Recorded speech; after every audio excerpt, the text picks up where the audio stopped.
Maple Grove's going to have it. Right out in front, they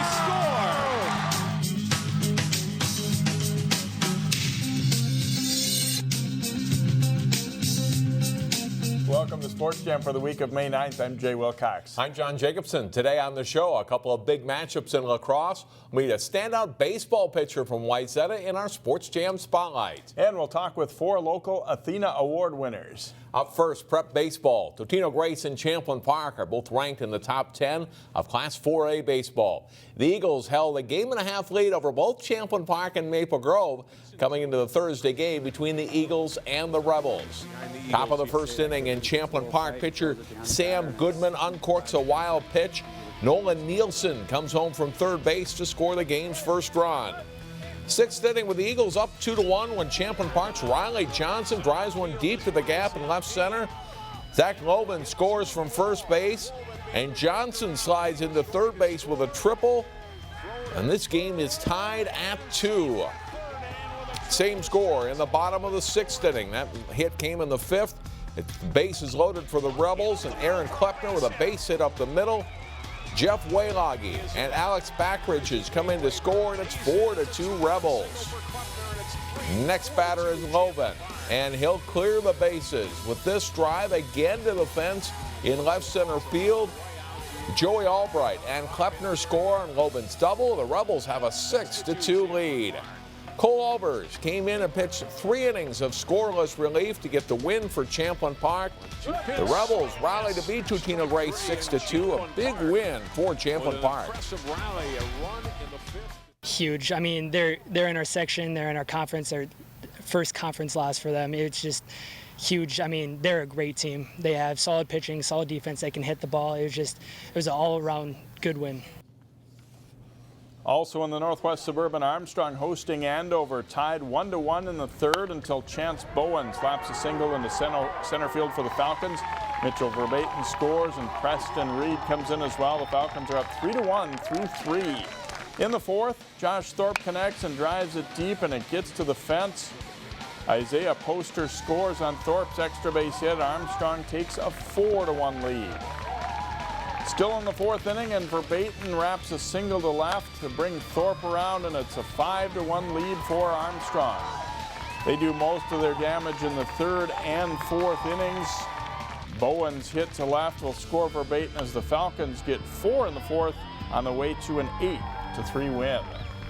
Osseo and Maple Grove renewed their rivalry on the baseball diamond last week. A windy day at Maple Grove for the Orioles and the Crimson. Bottom of the first inning, Maple Grove's Hayden Thompson drives a ball to deep left center for a hit.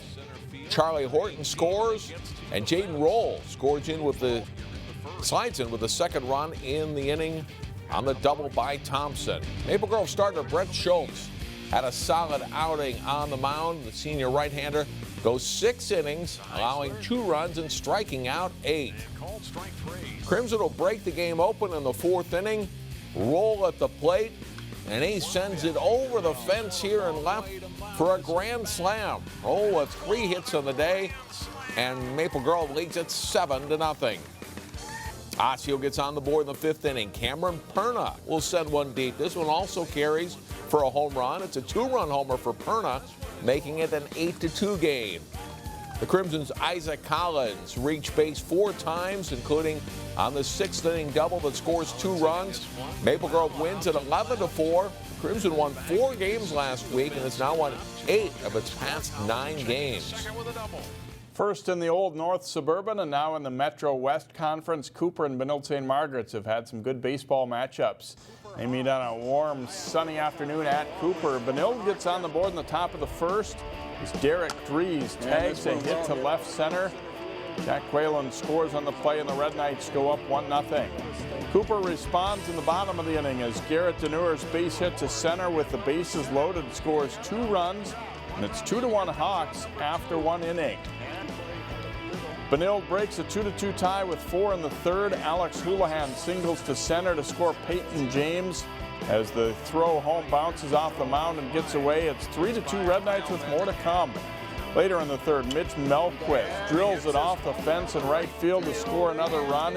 It's 6-2 Red Knights when all is said and done in the top of the third. Cooper comes back though as Landon Delcombe's hit takes a big bounce in right. It scores a run as he hustles into second. The Hawks add another and pull within 6-4. But Benilde tacks on 4 more in the fourth, and they go on to a 10-6 win over Cooper, the same score they beat the Hawks by in mid-April. The Brooklyn Center baseball team hosted its annual 4-team tournament. The Centaurs faced Tri-City United of Montgomery in the first round. Tri-City's Trey Krautkramer smacks a hit that is just fair down the right field line. Jackson Fedema and Trevor Smizek score for a 2-0 lead in the first inning. Greg Johnson grounds a single up the middle to score Krautkramer, and it's 3-0 Tri-City United, and they are just getting started. Down 7-0 Brooklyn Center third baseman Brandon Johnson. Johnson gets a force play at third, throws home to Travis Grangruth to complete the double play. It doesn't get much better though for BC in the second as Isaac Pent slashes one over the third base bag to score a pair of runs. Tri-City United wins 21-0 in 5. The Centaurs lost to Columbia Heights on Saturday. Now to lacrosse, where Maple Grove and Armstrong are looking to keep pace with the top teams in the Northwest Suburban Conference. Falcons at home to face the Crimson on a warm evening in Plymouth. Maple Grove's Lauren Kaufman hits a cutting Claire McLean with the pass. McLean's goal cuts Armstrong's lead to 4-2 in the first half. Armstrong's Haley Hansen to Maggie Hansen, who scores in close. And Armstrong takes a 6-4 lead into halftime. Early in the second half, the Falcons' Hannah Lundquist comes from behind the net, fires a shot in for a goal. And Armstrong's ahead 7-4. But the rest is all Maple Grove. Tina Campa from the free position goes low with the shot, and it's 7-6. Later, Kaufman picks up another helper, assisting on another of Campa's 4 goals. And this one ties the game at 7. Leading 8-7, Emily Herdeen weaves her way through the Falcons' defense to net Maple Grove's 9th goal. The Crimson is now 7-1 in the season with a 9-7 win over Armstrong. It's a good race in Northwest Suburban Conference boys lacrosse this spring with some new teams stepping into the mix. 2 of the better squads met up as Osseo Park Center played host to Elk River. OPC freshman Damon Lingeson gets around the Elks defense and gives his team a 3-2 lead. Second quarter, Alec Johnson fights through the defense to score. Osseo Park Center is up 7-5 at the half. OPC's Boone Almquist, one of the top scorers in the state, and he gets a great goal here for an 8-5 lead. In the fourth quarter, he fakes out the defender and fires a shot in to make it 10-8 OPC. But the Elks come back. The pass goes down low to Hunter Kivley, and he ties it at 10 to send it to overtime. Brendan Simmons picks up the ground ball and finds Kivley, who goes in for the game winner, his 6th of the night.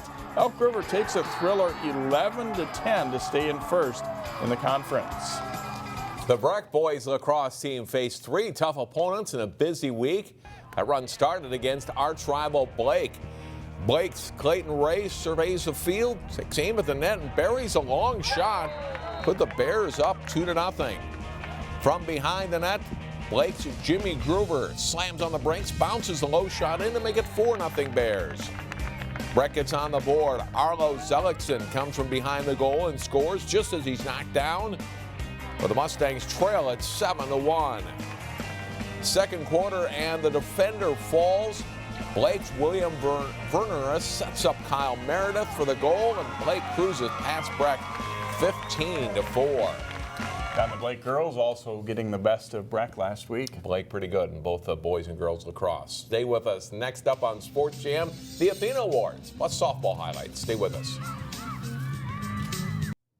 Welcome back to Sports Jam. And John, we saw an impressive group of athletes all in one room Friday. That's right. It was after many years at the Minneapolis Convention Center. Bloomington's DoubleTree Hotel was the site for a second year in a row for the 44th annual Athena Awards. Awards were handed out to 54 high school seniors from Minneapolis and suburban schools. Each participating school chooses one winner. The award recognizes athletic and academic excellence. Congratulations to all the local winners. We'll be hearing from 4 of them and have a complete list of Athena winners from our area later in the show.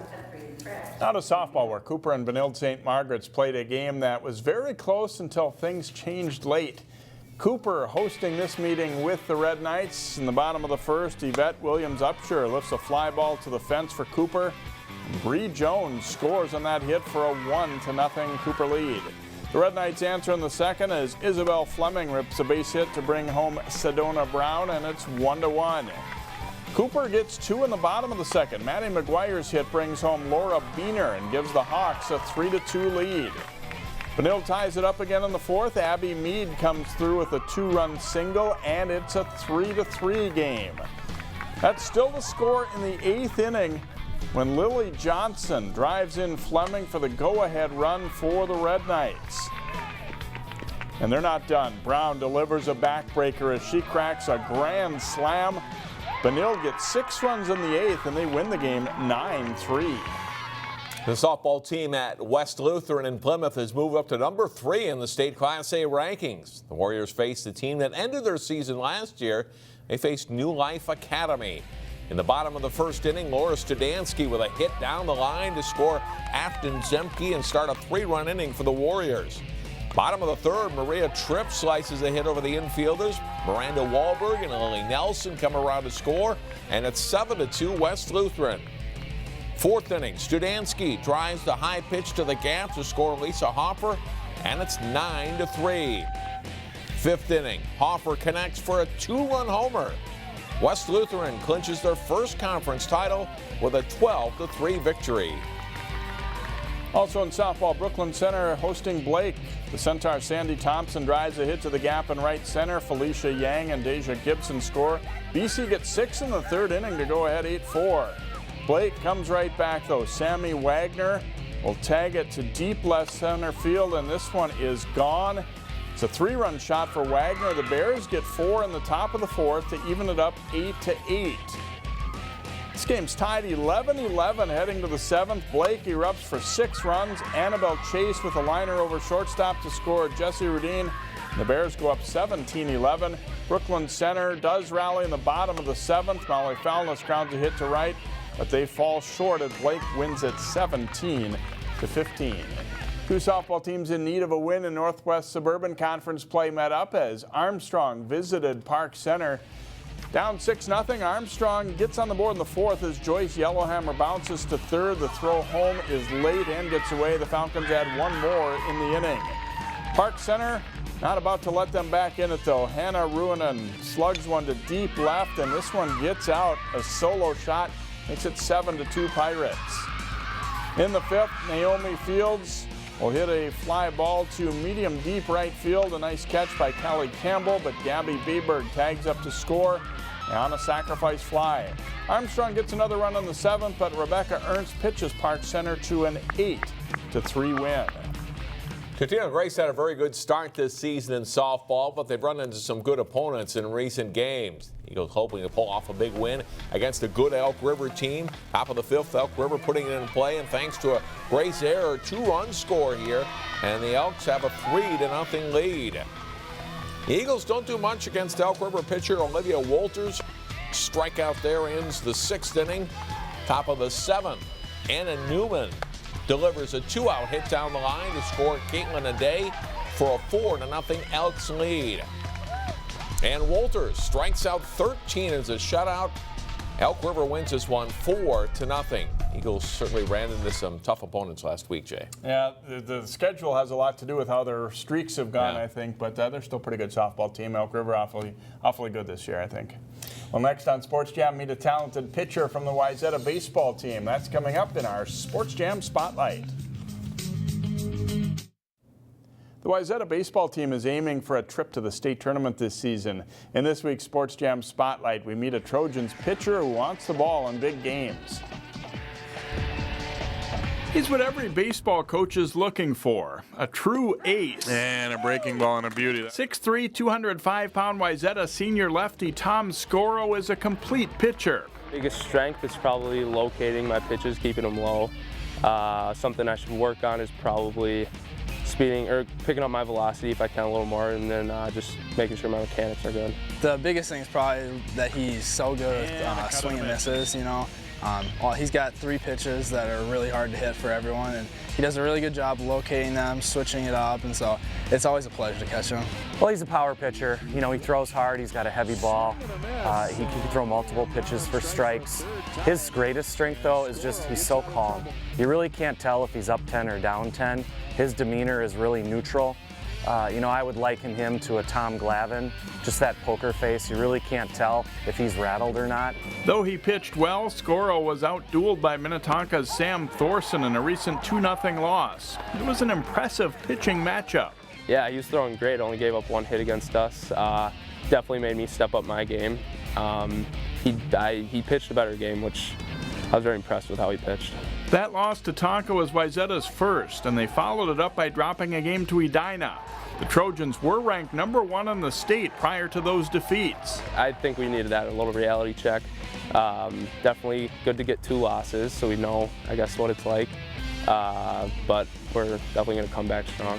Skoro's variety of pitches and ability to throw them for strikes helped him earn a baseball scholarship to Kansas State University. They had great facilities.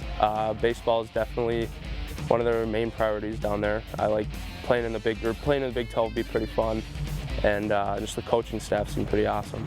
Tom says it was about a year ago at this time that he really started to think about playing high-level college baseball.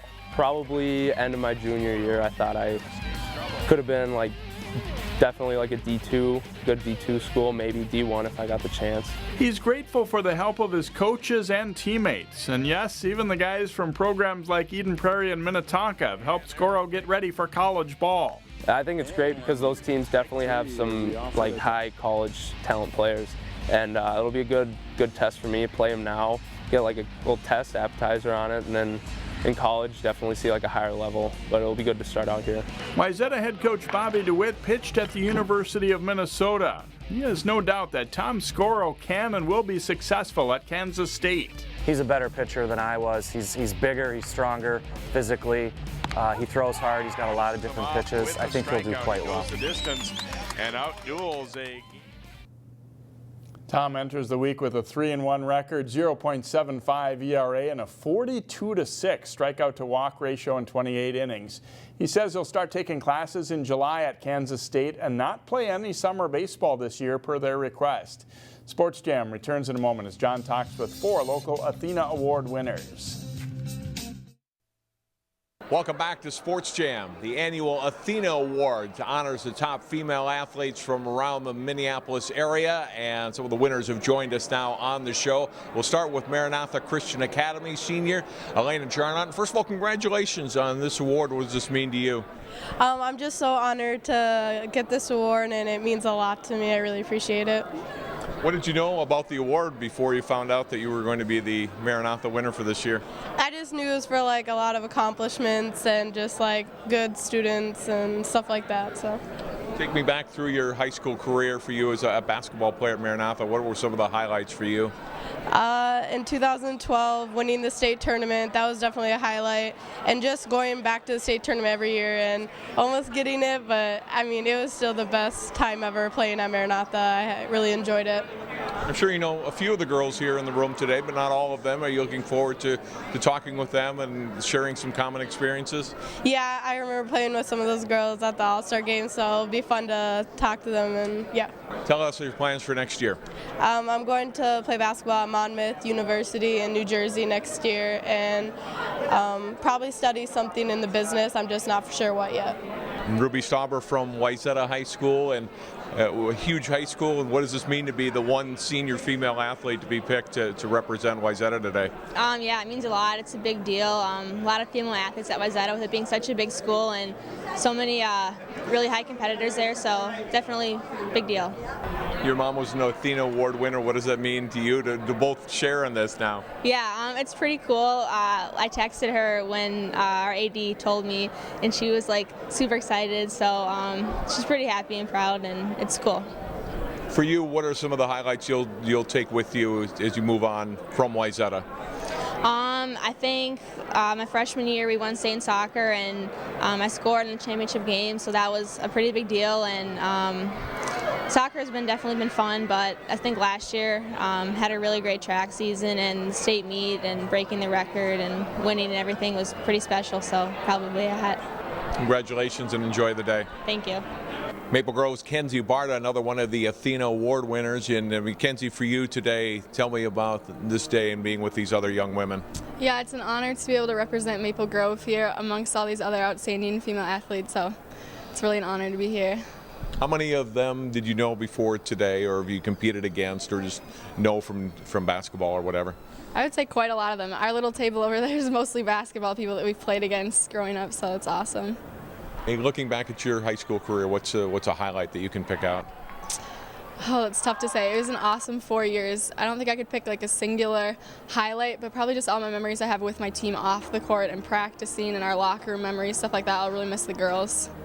What does it mean to be the representative for Maple Grove out of a talented senior class? It's awesome just because I think there's a lot of other female athletes that are at Maple Grove that deserve this award just as much as I do, so it's like an honor to be picked for it. Tell us your plans for next year. I'm going to Harvard to play basketball and probably study biology to go pre-med. Mackenzie, enjoy today and good luck in the future. Thank you. And Hannah Rudd from Armstrong also with us here on Athena Day. And first of all, congratulations. Tell me about your feelings when you found out you were going to be the Athena winner for Armstrong. Yeah, I was very excited. I know there's a lot of other amazing ladies from my school, so it was quite a big honor to be selected. Tell me about your athletic career again. What were some of the highlights for you? Honestly, it was an amazing experience at Armstrong High School. The coaching staff is so good, but probably just some good times skiing with my closest friends, yeah. Today's a little different day than winning a scholarship or winning a race or something like that. How do you put this into perspective with the other accomplishments you've had as a student athlete?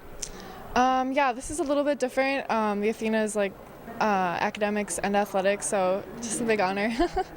Finally, your plans for next year? Next year I am going to be skiing at University of Alaska Anchorage, so yeah. Congratulations to these four young ladies and all of the local Athena Award winners. And before we go to break and before our plays of the week, here's a list of the local 2016 Athena winners.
Two line and diving and making the catch at second base.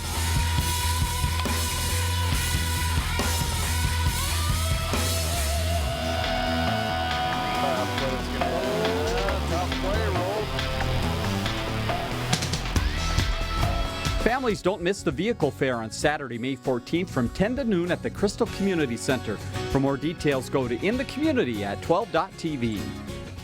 Our game of the week is an all-district 279 matchup in girls lacrosse as Osseo Park Center takes on Maple Grove.